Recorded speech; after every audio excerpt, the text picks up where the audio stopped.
देखिए प्रधानमंत्री जी हैं वो क्या बोल रहे हैं और क्या कह रहे हैं उसके ऊपर बहुत ज्यादा नहीं, लेकिन जो उन्होंने बातें बोली हैं, जो ये जो व्यक्तिगत आरोप है इनके ऊपर तो मैं ना बोलना चाहता, क्योंकि हमारी पार्टी ने कहा है कि किसी भी व्यक्तिगत उसके ऊपर हम जवाब ही नहीं देंगे। हमारी पार्टी के प्रत्याशी हम तय करेंगे, हमारे गठबंधन के प्रत्याशी हैं हम तय करेंगे, हमारे नेता तय करेंगे, उसमें किसी दूसरे को क्या परेशानी है। दूसरी बात, प्रधानमंत्री जी ने आज एक बहुत बड़ा इल्जाम लगाने का काम किया कि कांग्रेस के घोषणा पत्र में मुस्लिम लीग की झलक आती है। मैं ये घोषणा पत्र कांग्रेस का हाथ में लेके बैठा हूं, अगर इसमें कहीं मुस्लिम लीग की झलक आती है तो मैं आज ही चुनाव से बाहर हो जाऊंगा।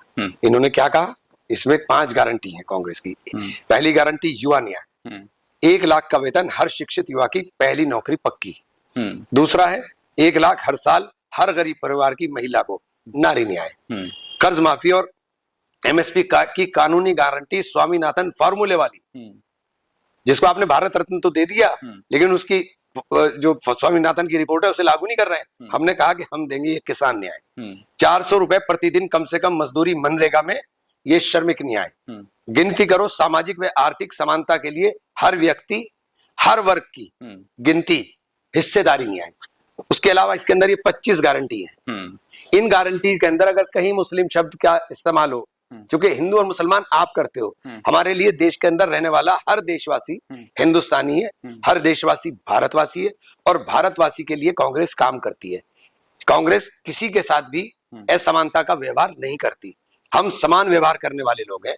और ये हमारा गारंटी कार्ड है, ये हमारा घोषणा पत्र है। इस घोषणा पत्र की जो हमने बात की है, ये गारंटी राहुल गांधी की है, ये गारंटी इंडिया गठबंधन की है, ये गारंटी 2022 के अंदर आय दुगना करने वाली गारंटी नहीं है कि आय दुगना का वादा किया था और 22 के अंदर लागत मूल्य भी नहीं निकला। 24 तक सबको घर का वादा किया था, छत देने का, आधों के पास भी छत नहीं है। 2 करोड़ लोगों को रोजगार का वादा किया था, 2 करोड़ से ज्यादा का रोजगार चला गया।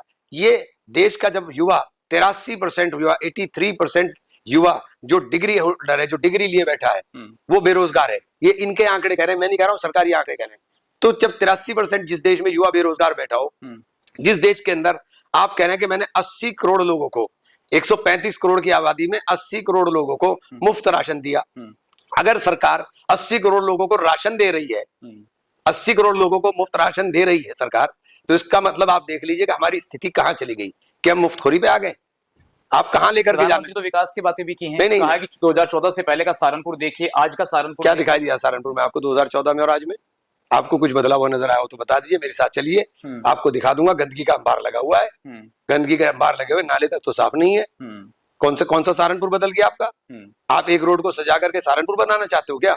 सहारनपुर जाइए, आप मलिन बस्तियों के अंदर जाइए, दलित बस्तियों के अंदर जाइए, उन आउटर कॉलोनीज के अंदर, जिन आउटर कॉलोनीज के अंदर पानी की निकासी का भी प्रबंध नहीं है। तो क्या बदल गया? का नाम लेकर आप ये कहना चाह रहे हैं कि प्रधानमंत्री हिंदू और मुस्लिम चुनाव कर, प्रधानमंत्री भारतीय जनता पार्टी केवल इसी चीजों के ऊपर चलना चाहती है। हम बात करेंगे रोजगार की, हम बात करेंगे किसान के फसल के दाम की, हम बात करेंगे महिला की रसोई की, हम बात करेंगे सुरक्षा की, आप बात करेंगे इधर उधर की। आप इधर उधर घुमा करके करना चाहते हैं, इधर उधर चलने वाला नहीं है।